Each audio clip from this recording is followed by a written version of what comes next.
सिने अभिनेता मिथुन चक्रवर्ती को दादा साहब फाल्के पुरस्कार से नवाजा गया है। फिल्मों की बदौलत उन्होंने अपार शोहरत पाई, सीरत पाई, क्या क्या न किया। लेकिन एक समय था जबकि जो प्रसिद्धि आज इन्हें फिल्मों से मिली है, उसी फिल्म इंडस्ट्री में लोग इन्हें पनौती तक कहते थे।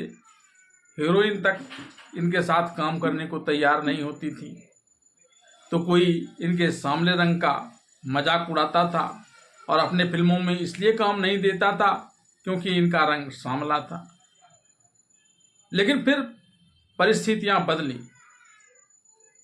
आइए जानते हैं कैसे फिर ये पनौती का लेबल लगा हुआ अभिनेता बना फिल्मी दुनिया का सुपरस्टार और कैसे उसके सफ़र पूरी हुई दादा साहब फाल्के पुरस्कार तक। भले ही मिथुन चक्रवर्ती को अपनी पहली फिल्म मृग्या में ही नेशनल अवार्ड मिल गया था फिल्म के लिए, लेकिन बाद में उनकी कई हिट फिल्में में काम करने के बाद कैरियर डूबने लगा था।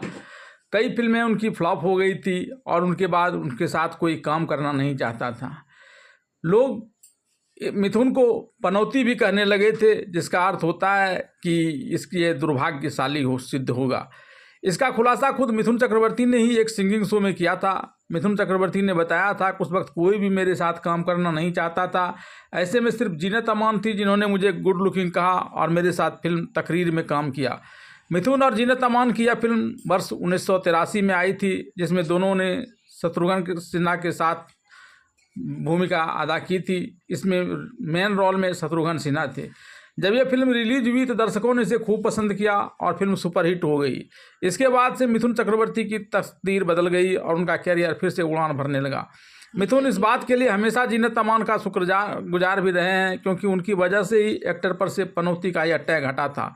वहीं अपने स्ट्रगल पर मिथुन कई बार खुलकर बात कर चुके हैं। एक बार उन्होंने कहा था कि मैं अमिताभ बच्चन और धर्मेंद्र जैसे सितारे के दौर में इंडस्ट्री में आया था, ऐसे में यहाँ जगह बनाना बहुत मुश्किल था। एक्टर ने यह भी बताया कि कैरियर की शुरुआत में लोग उनके सांवले रंग का भी मजाक उड़ाते थे और कहते थे कि तू कैसे हीरो बनेगा। लेकिन मिथुन चक्रवर्ती ने अपने कैरियर में करीब 350 फिल्मों में काम किया है। वे हिंदी, बंगाली, उड़िया, भोजपुरी, तमिल, तेलुगु, कन्नड़ और पंजाबी जैसी कई भाषाओं में काम कर चुके हैं। मिथुन चक्रवर्ती को हिंदी सिनेमा का सबसे सफल अभिनेताओं में से एक माना जाता है। उन्होंने 2 फिल्म फेयर पुरस्कार और 3 राष्ट्रीय फिल्म पुरस्कार जीते हैं और अब उन्हें दादा साहब फाल्के पुरस्कार से भी नवाजा गया है। मिथुन के हिट फिल्मों की बात अगर की जाए तो इसके अंतर्गत सुरक्षा, हम 5, disco dancer, the don, Ravan Raj, Titli, Elaan, no time for love और गुरु जैसी फिल्में आती हैं।